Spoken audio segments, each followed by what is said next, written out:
जय माताजी मित्रों, श्री किचन में आपनु हार्दिक स्वागत है। आज આપણે બનાવશું પાકા કેળાની છાલનું શાક। મેં આ એક છાલ સુધારીને લઈ લીધી છે, તેને સારી રીતે ધોઈ લીધી છે। પછી આ ટમેટા છે, આ રેગ્યુલર મસાલા અને આ કોથમીર, મીઠો લીમડો અને કેપ્સિકમ ને મીઠું અને એક પાવરું તેલ લઈ લીધું છે। તેલ આવી જાય એટલે એમાં રાઈ નાખવાની છે।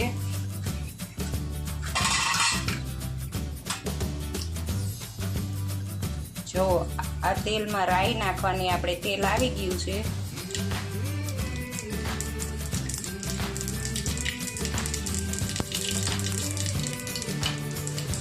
अर्धी चमची जीरुं नाखवानुं,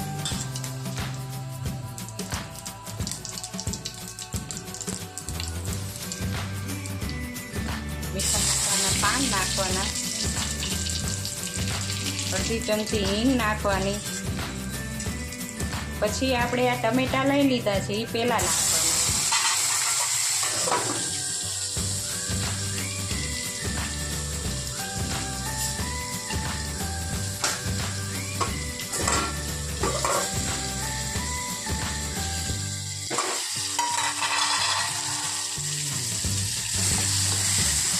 સારી રીતે મિક્સ કરી લેવાનું।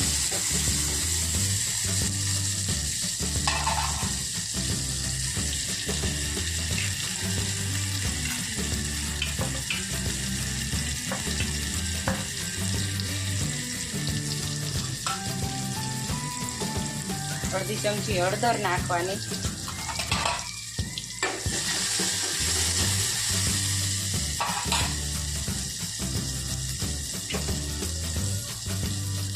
आ केळानी छाल छे ई नाखी देवानी टमेटा साथे। बहुत टेस्टी शाक लागशे। खजूरनुं शाक बने एवुं ज बनशे।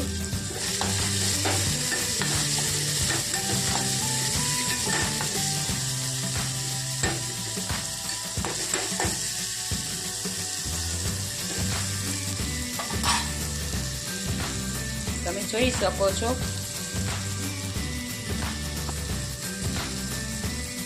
હવે તેમાં સ્વાદ પ્રમાણે મીઠું નાખવાનું।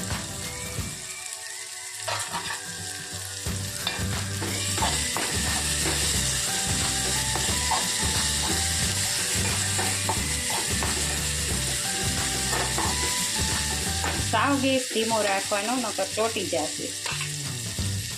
પછી આ કેપ્સિકમ છે એ નાખવાના।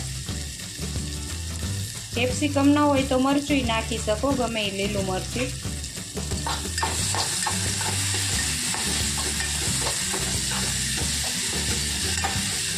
એકવાર તમે બનાવીને ટ્રાય કરી જોજો કેવું લાગે।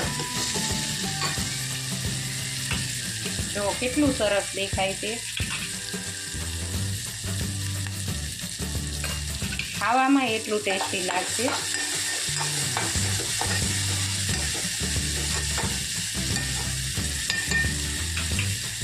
આ ટમેટા, કેળા અને કેપ્સિકમ ત્રણેય વસ્તુને ચડવા દેવાની છે।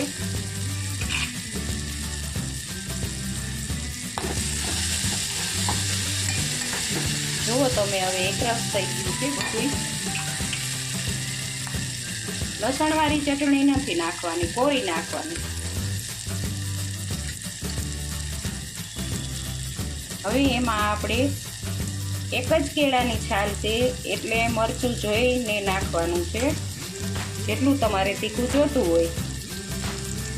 એક ચમચી મરચું, અડધી ચમચી ધાણા જીરું, પછી મિક્સ કરી લેવાનું। હવે એમાં કોથમીર નાખવાની છે।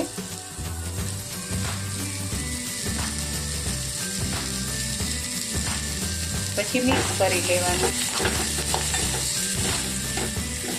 બહુ ધ્યાનથી કરવાનું, તો નીચે બેસી જશે। જો આ શાક આપણું બનીને તૈયાર છે। જો તમને આ મારો વિડીયો ગમ્યો હોય તો લાઈક, શેર ને સબસ્ક્રાઈબ કરવાનું ભૂલતા નહીં।